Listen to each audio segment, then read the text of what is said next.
Voilà, bonjour, tout bonsoir, peuple congolais. Nous sommes censés de faire le message pareil pour mobiliser la population congolaise.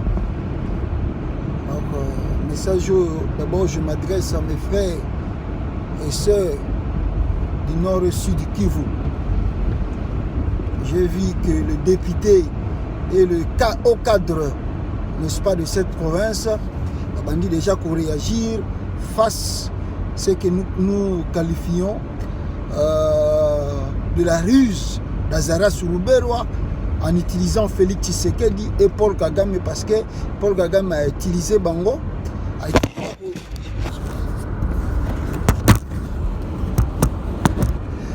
Pour utiliser, n'est-ce pas, Félix Tshilombo pour que atteindre l'objectif Nabango. Et vous savez tous, l'objectif tant cherché par les Rwandais, c'est la balkanisation du Congo. D'ailleurs, si je peux me permettre de 1 ou 2 minutes de répondre à un journaliste de Félix Tshisekedi à Kinshasa là-bas, ce monsieur-là est comme un savant chez les talibans. Vous voyez, ceux qui bossent, il y a un savant et talibans. Vous voyez, tant que l'Obama a bloqué, tant que ça a aventure, on a kin, on a donc un dansé. Donc, il n'y a pas de taliban grave. Il n'y a pas de taliban grave. Binomo boyo ba taliban surtout ba obatene na balabala wana na zando wana nini boyo ka ba ibsa bino ke ba avion ya sous-marin oyo kende ko bombarder e ko kanga kabila soki ameyi okima donc tango journaliste na bango wana alobaka donc yé pena bango ba taliban bazwake pena mama na sava mama na donc ba mona ke lokola donc na ebité ata kutu ba journaliste ba sala na ba CNN ba kosa ata ba journaliste ba sala na ba Fox News ba kosa donc ti pour ça ba ça ba vantir akezwa carte yé lokola linga défendre Tshilombo azui carte abandi ko chabota la bisika minembo ezali bota la bisika Rwanda ezali. Monsieur, tu es bête dans ta tête quoi. Oza véritable zoba, oza zoba yo bosembe, oza zoba. Ouais bien l'autre, toi tu crois que tu peux bon épater les talibans hein, parce que yo na bango boza presque ndenge moko, mais tu peux pas épater bato bazo mona en avance koleka yo. Tu es limité à Kinshasa, tes pensées sont limitées à Kinshasa. Tu ne vois pas rien, tu ne vois pas loin. Tu maîtrises pas même la politique du Congo. Ne crois pas que parce que tu parles français, que toi tu es un intellectuel et que tu peux maîtriser Makambo, l'avenir de ce pays. Au moment où nous sommes à Kinshasa, mais nous voyons la cartographie, il y a pays Mobimba Bosembe. Il faut faire très attention, monsieur. On parle de l'avenir de la nation. Dio dit pourquoi Moussa Koufa. Tu sais pourquoi Moussa est mort. Tu sais pourquoi Lumumba est mort. Il y en a tant d'autres de politiciens congolais qui payent prix pour l'unité de ce pays. Est-ce que Bosembe, toi tu le sais? Monsieur, de fois, il faut voir la maîtrise. On parle ici, est-ce que tu sais comment on a créé le Soto? Qui sont venus pour diviser, n'est-ce pas, le Soudan? Tu sais pourquoi on a divisé le Soudan? Tu connais le Soto? Mais on vous dit toujours que les gens là peuvent créer un pays, un État dans un État. Mais tu nous parles d'ici, oh non, parce que les gens ne maîtrisent pas. Monsieur, tu dois avoir honte à ton âge, un jeune comme toi, mais tu n'arrives pas à réfléchir. Tu es limité par les petites miettes que la femme de Tshilombo te donne. Malheur à toi, monsieur. Malheur à toi. Un Mungala, mais tu fais honte de Bangala. Tu fais vraiment honte de Bangala. Un Mungala ne peut pas raisonner comme toi. Un Mungala, Nanabi Mungala, Azalaka suivre à Moutouté. Un Mungala, Azalaka franc. Je vois, Nabi Tessoyo Mungala mélangé. Je pense que peut-être Oza Mungala mélangé. Oza véritablement, Zoba. Toi, na âge na yo, Ozo mona musikate, oh, ba intellectuel, likolo, baza koloba. Toi, tu veux nous enseigner? Yo bo symbolingo enseigner batu cartographie à Congo. Regardez là où se situe Minembwe. Si les Rwandais sont là, tu ne connais pas l'accord de l'Emera? Bon, parce que ton chef aussi que tu soutiens, à un niveau bongo et moukié, il y a peut-être comprendre ma réalité au bazar où utiliser les été. Mais le message, parce que je ne sais pas quoi moi je peux te répondre, parce que ce que tu fais là, bon, c'est pour survivre. C'est pour que tu survives. Donc je n'ai pas le temps de me pencher trop sur toi. Donc je me penche beaucoup pour la web congolais. Et surtout Nord Kivu. Votre réaction. En tout cas, merci beaucoup. Namoni déjà homme politique qui a côté kuna babandi ko réagir. Namoni déjà avancement. Il y a déjà population bazako préparé Babiloko na Sud Kivu, une partie de la population comme déjà côté le là. Alors nous demandons, en tout cas, le pays doit bouger. Le Sud Kivu, Nord Kivu, vous devez bouger. Vous savez, ces occupants là ont réussi à faire quelque chose. Ces occupants là, si kata système de communication na Congo, vous verrez que ce qui se passe au nord et au sud Kivu ne concerne pas Kinshasa, ni le Katanga, ni le Bas-Congo, ni le Bandundu, ni le Kisangani, ni le Kasaï. Donc ce qui se passe là-bas, si vous demandez aux gens de Kisangani, ils vous diront Eza makamuna bango. Si vous demandez au Kasaï, d'autres personnes Eza makamuna bango. À Kinshasa, ils ont amené encore plus la distraction. Il faut les distraire, les endormir avec la bière, la musique, danser, et nous, on continue à faire notre travail. Voilà le pourquoi Bomonique mais ça arrive. C'est que nous demandons un message Kalamingite bogoyoka makambo golela kuna bogoyoka chilomba sala na Congo kalamingite bogoyoka ba mai po bazo préparer ba loba bien te ba baza lokola bisotere to chaka makelele na king ba mai bazo préparer bazo sokola mai bongo tango bakoya na ba nyamulenge na bino boche kuna na obo installer bourgmestre kuna bokitisa bata MONUSCO ba sécuriser bango. Parce que donc les choses se préparent na cessé. Nous ici na Bino boti que la biso problème amer, on va régler ça ici aux États-Unis. On va régler la situation de amer parce que il y a des conventions de Vienne où est statué comment est-ce qu'un ambassadeur peut se comporter dans un pays d'autrui. Tu ne peux pas aller au-delà de tes fonctions. Tu ne peux pas aller au-delà de ton mandat. D'ailleurs, dans le pays civilisé, dans le pays dit démocratique, avant qu'un ambassadeur puisse faire un déplacement dans le territoire national, dans le territoire, il y a pays où le ministère de l'Intérieur doit approuver cela. Le ministère de l'Intérieur doit approuver cela. Parce que normalement, ce qui est ambassadeur Amerwana accueilli pour azotambola trop na Congo mobimba banda ye. Akoko sabino, azubino kombo na bino, yaba congolais bino bazo kanisa ye ke ye aza ami na bino. Mais il a un plan, un projet oyo ye aye po akokisa. Donc c'est-à-dire comment na Amer na Kivu nengaza kotambola nega kende ko vendre na mabele a commis ko ça la réconciliation. Et donc la façon dont il travaille, beaucoup monde que mutu aza zoba, mutu aza kizengi, mais nzoka nde grand mutu mabe. Aza kolia kwanga na bino mais grand mutu mabe. Type wana mais faut se méfier de ce monsieur, il est très dangereux. Véritablement dangereux. Ce monsieur là Amer.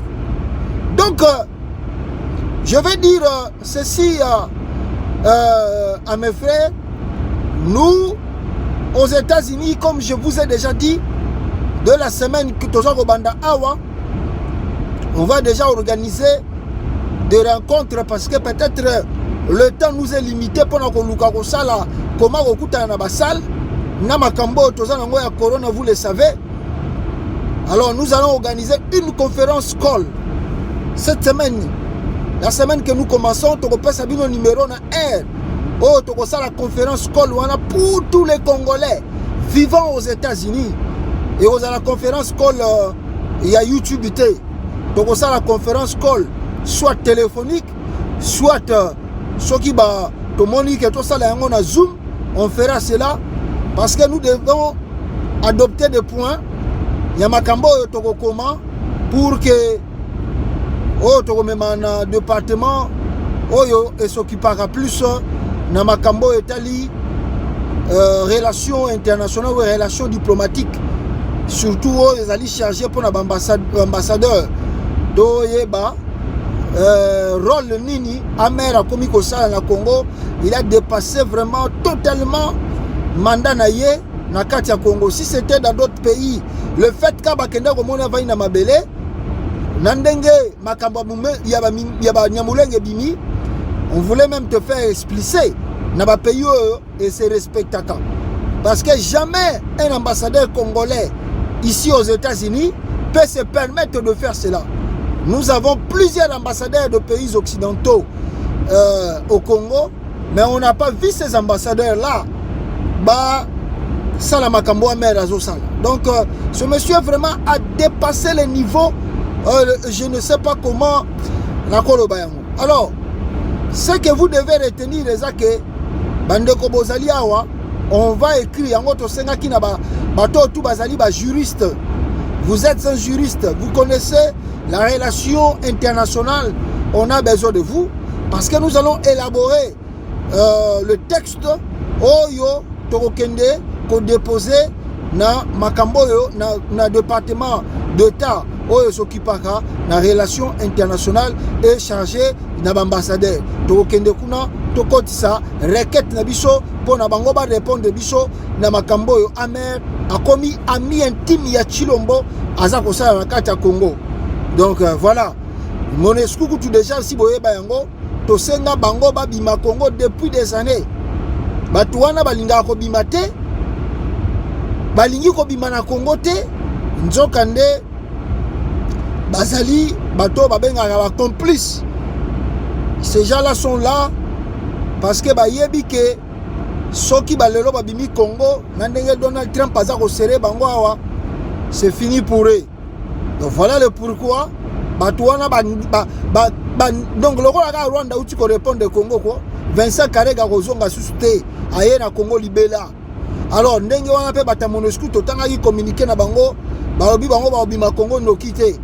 Ça fait 20 ans, je n'ai jamais vu mission ya batu moko boye ya na mboka batu plus de 20 ans et leki ko tutala mandat ya Hippolyte Kanambe balengi ko kende na Congo te.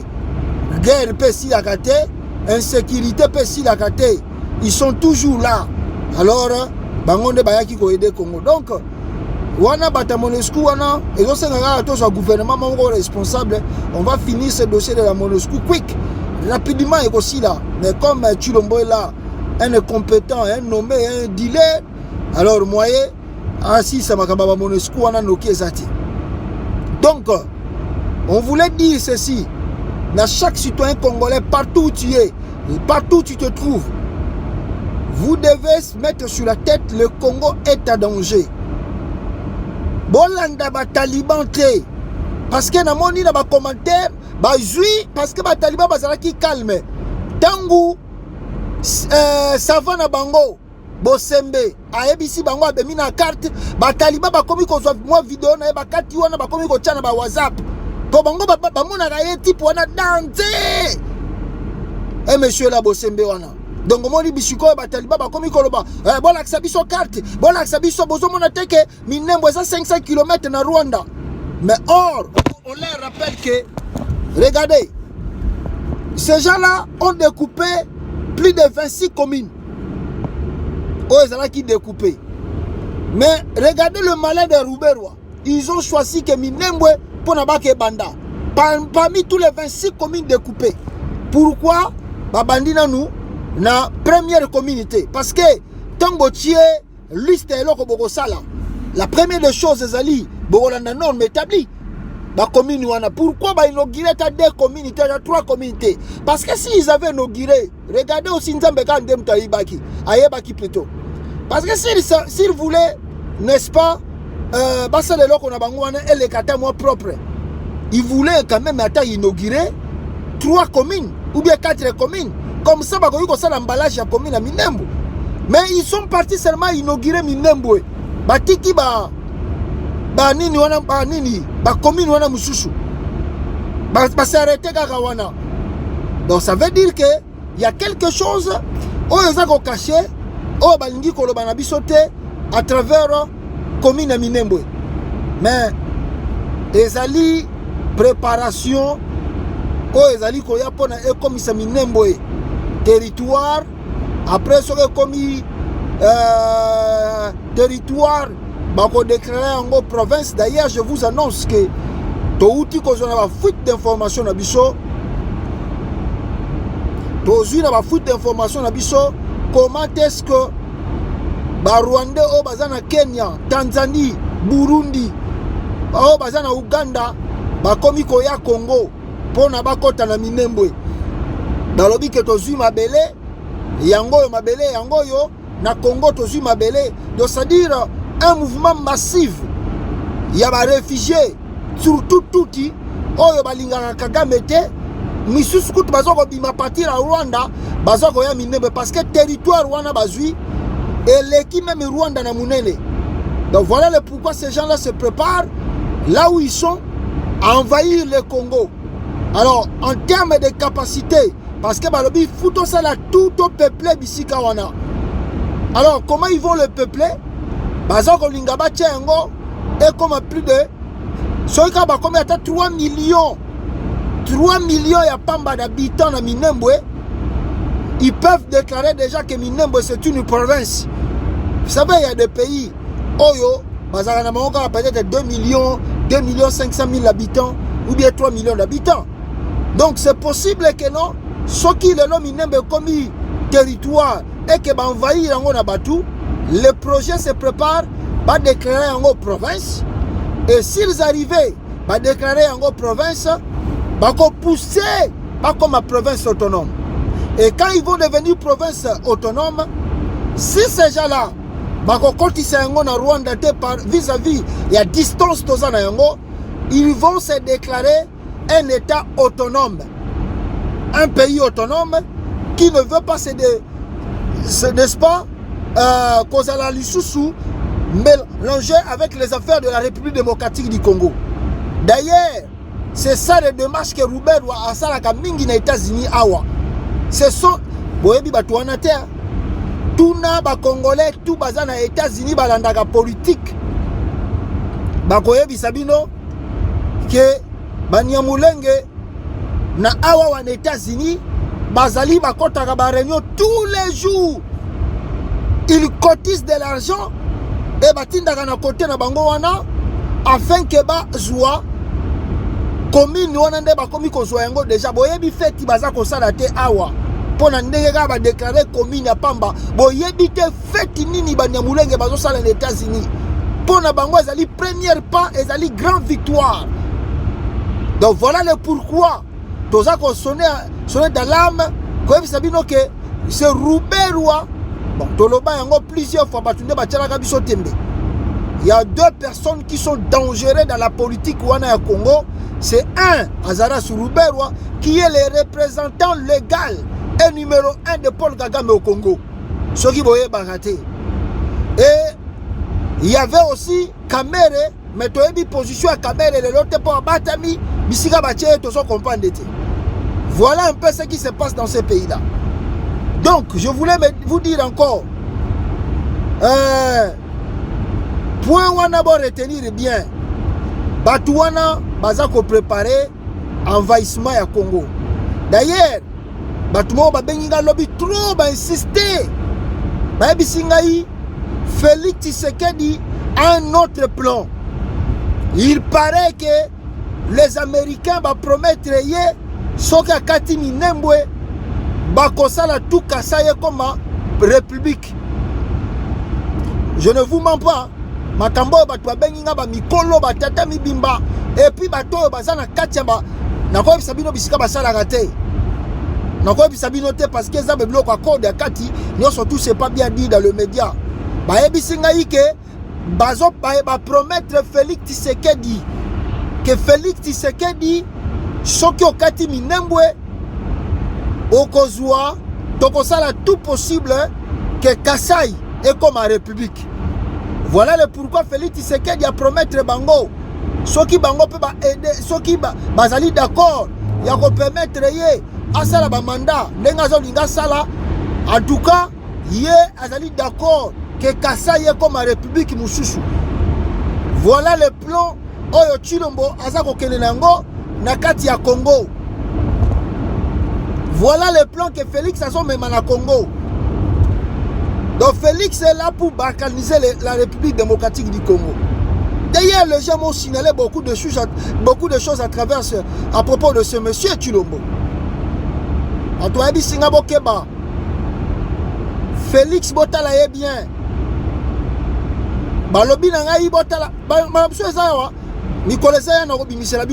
Les gens m'ont dit, regardez très bien Tshilombo. Est-ce que vous évitez que très bien. Félix a un problème. Yamoutou. Félix a un problème de la tête. Bon vérifier bien. Parce que les politiciens congolais, allez-y, vérifiez bien. Bon, on comprend de l'ordre Sabino. Félix Tshisekedi a un problème de tête. Moutou na a un problème. Azana maladie moko belaka. Azana maladie moko belaka. Bato oyo baza plus proche na ye ba yebi maladie wana. Ba yebi maladie wana Félix Tshisekedi belaka. Donc na bamboka oyo tovandi soki mutalinga comme président batalaka ba capacité intellectuelle na ye nyonso tout. Alors Félix Tshisekedi du point de vue que Azamutua Moko belaka maladie, que je ne veux pas dire ça ici dans la vidéo, mais bateau baza plus proche na ba yebike moi na Joël Azul Makambo ndengeni mais bateau bazali ya Félix babengi ngai baza baluba babengi ngai babi na ke trop c'est trop Félix à l'équisi niveau, ce sont des Kasaïens babengi ngai babi Joël Konde continue comme ça, ne faut pas te fatiguer. Biso bata Kasai to lobanga ndengwana mais to yebi biso moke Félix azokende musika zo sala mabe. Ce sont des Kasaïens qui m'ont appelé. Babi nanga Joël continue ko lembate ko zala fat ko landa bilongo na biso to lobaka te. Biso to zala bato sentiment. Biso so to si to ndimi mutu ata bino bolobi to zandengwana. Biso bata Kasai. Bona bango mo babenga bazo bisangai. Ne te fatigue pas, il faut continuer koloba. Et bangonde va passer une information que Félix Tshisekedi azana maladie moko abelaka na mutu na ye batoyo ba yebi ye na kati ba yebi maladie wana. Alors du point de vue maladie wana so ezaki aux États-Unis balinga ba déclarer incompétent et inapte pour n'est-ce pas à tenir la charge de la République. Parce que mutu azana maladie wana on Félix abelaka akokiko sale la bino événement moko na mboka bino ne bokotika na kolela mais ye akomona ne loko na sali le côté. Donc voilà ce que moi je peux vous dire hein. Pona zala mushika te pour lelo ezali dimanche bino mo yebi dimanche ezali ba jour ba culte za ba jour ba toison se reposer na zala mushika mingi te. Voilà ce que j'ai voulu vous informer. D'ailleurs un papa aussi m'a appelé de Londres. Un militaire, un ancien un militaire m'a appelé aussi de Londres. Et ce papa m'a dit, moi, nana ingina ebisa bino loko moko. Bo ebite ke Tshilombo aebisa biso. Boko mesana. Bo ebite ke Tshilombo aebisa bino. Afinga bino boza ntaba. Tshilombo afinga bino boza ndoki.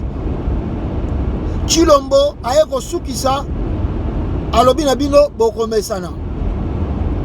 Donc qui veut dire makambo tout bino bozomona ya azosala pas na bino azosala bino pasi na mutema. Mais chez lui ça lui dit absolument rien. Il peut le faire quand il veut. Et au moment tout d'ailleurs bato bazo travailler na ye si ba comprendre que aza muta mabela na aza na problème mutu. Voilà le pourquoi ba komi ko utiliser faiblesse na ye wana. Donc conclure, je dirais on n'a pas de politiciens. Nalobaka yango nazo ko continuer ko sisango, je ne vous mens pas. On n'a pas de vrais politiciens. Ozu mutuloko la Katumbi. D'ailleurs ba secret monsieur komi ko bima. Ozu mutuloko la Jean-Pierre Bemba.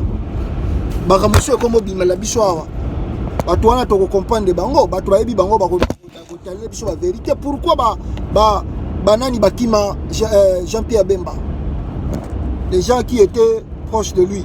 Pourquoi Bakimae? Bemba c'est un mauvais. Bemba c'est un mauvais. Jean-Pierre Bemba. C'est un grand mauvais. Bemba, Oyo Baksa Katumbi, Bao Basali na complicité. Donc, Batumogo donc très dangereux. Jean-Pierre Bemba, Ozuna Moïse Katumbi. Ce sont des éléments très dangereux. D'ailleurs, Katumbi, les Katangais déjà commencent à réfléchir sur toi. Parce que Yozo Ebate, Makambeza Koya. Les Katangais commencent déjà à réfléchir sur toi parce que confiance au ça qui a 100% va comme diminuer en haut. Parce que comprendre que non, il faut réfléchir trop sur ce monsieur. Toujours c'est la gaka, le col à Libala na Kabila Kalamingi teza kozonga. Les Congolais attendent cela et puis bato abisinga yime. Bino Joël toujours comprendre de yote. Pourquoi yoro baka Katumbi akabona na Kabila? Est-ce que Katumbi akabona na Kabila? Papa, maman m'a benga li sous lobby na Belgique. Dans la si Satan bloc on appelle lo benga parce que nous recevons trop des appels. Maman m'a benga na Belgique. Abisinga yi papa. Maman na abisinga nini? Abisinga yi bino pona nini bozo koloba Kabila akenda. Kabila kenda wapi? Kabila kozonga ndenge nini? Mais Kabila sarangata taka wana. Kabila atikali ko kenda ta mukolo moko te.